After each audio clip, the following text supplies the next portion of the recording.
Hi everyone, welcome back to my channel. I am Raj, a CBSE class 12 graders. So this video is going to be yet another productive study vlog. So without any further delay, let's start the video. तो उस दिन है ना मैं 4:30 बजे उठ गया था. देन मैंने फटाफट सेमीकंडक्टर वाला चैप्टर पढ़ना स्टार्ट कर दिया था एंड थोड़ा बहुत पढ़ा. Then I went for the exercises but पता है एक पैरेट आ गया था जिसने मुझे एक्सरसाइज नहीं करने दी.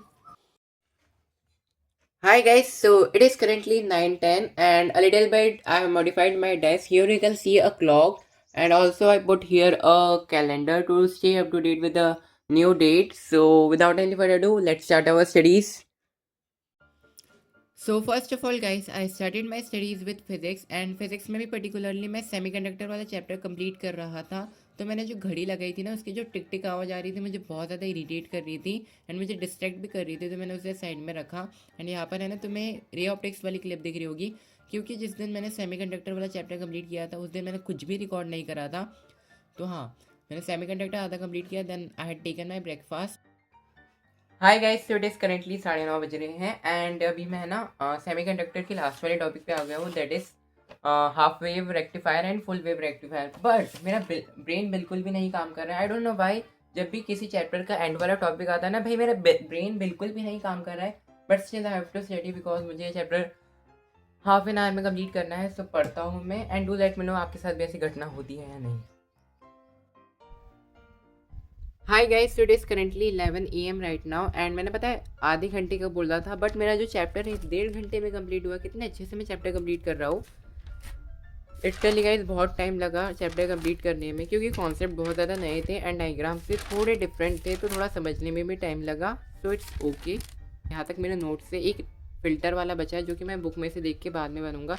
तो अभी तो मैं रख रहा हूँ, थोड़ी देर का ब्रेक लेता हूँ, फिर PYQ सॉल्व करता हूँ. As I told you guys मुझे सेमीकंडक्टर वाले चैप्टर के PYQ सॉल्व करने थे बट मैं फिजिक्स लगातार 3-4 घंटे पढ़ के इतना ज़्यादा एग्जॉस्ट हो गया था कि बस भाई अब तो मेरे से नहीं हो रहा physics. That's why I leave the idea and मैंने बायो पढ़ना स्टार्ट कर दिया था. Here I was revising organism and population वाले चैप्टर के सारे जो एग्जाम्पल्स रहते हैं, म्यूचुअलिज्म, पैरासिटिज्म, एमेंसलिज्म वाले जो भी सारे इंपॉर्टेंट एग्जाम्पल है जो कि अपनी NCERT में मेंशन, वो अपनी फेयर कॉपी में मैंने नोट डाउन करे कि मैं लास्ट टाइम में उसे देख देख के पढ़ सकूँ, मुझे पूरी NCERT को रीड आउट ना करना पड़े. दैट्स वाई मैंने पूरे अच्छे से लिखा उनको.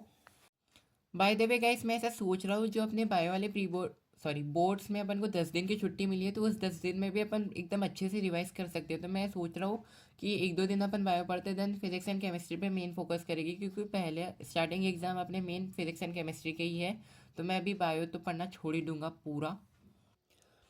आफ्टर स्टडिंग बायोलॉजी मैंने सोचा कि भाई अब है ना एक केमिस्ट्री का सैम्पल पेपर सॉल्व कर लेते हैं. तो मैंने अपनी सैम्पल पेपर वाली बुक उठाई एंड सैम्पल पेपर करना स्टार्ट कर दिया था with a proper timer, you people can see. तो मैंने साइड में टाइमर वगैरह भी लगा लिया था एंड मैंने सैम्पल पेपर सॉल्व करना स्टार्ट कर दिया था.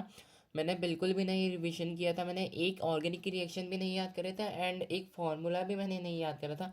जितना नॉलेज मेरे पास पहले से था उसके बेसिस पर मैंने पूरा सैम्पल पेपर सॉल्व किया.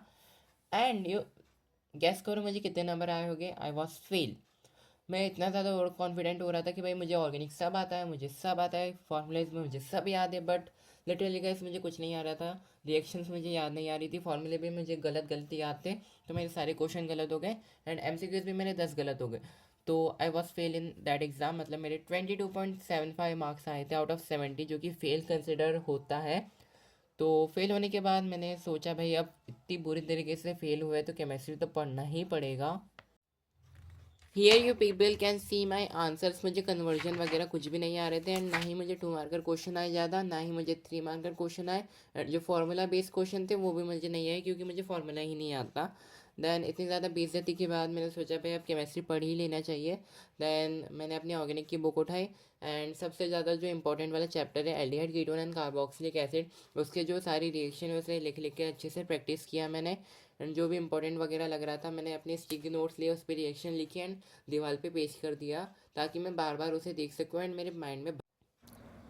So guys that's it for today's video and I know आप लोग में से बहुत ही ज़्यादा डिसअपॉइंट हो गए क्योंकि मैं बोलता हूँ कि मैं बहुत ज़्यादा पढ़ता हूँ, I am a topper, but मेरे उतने ज़्यादा मार्क्स नहीं आए.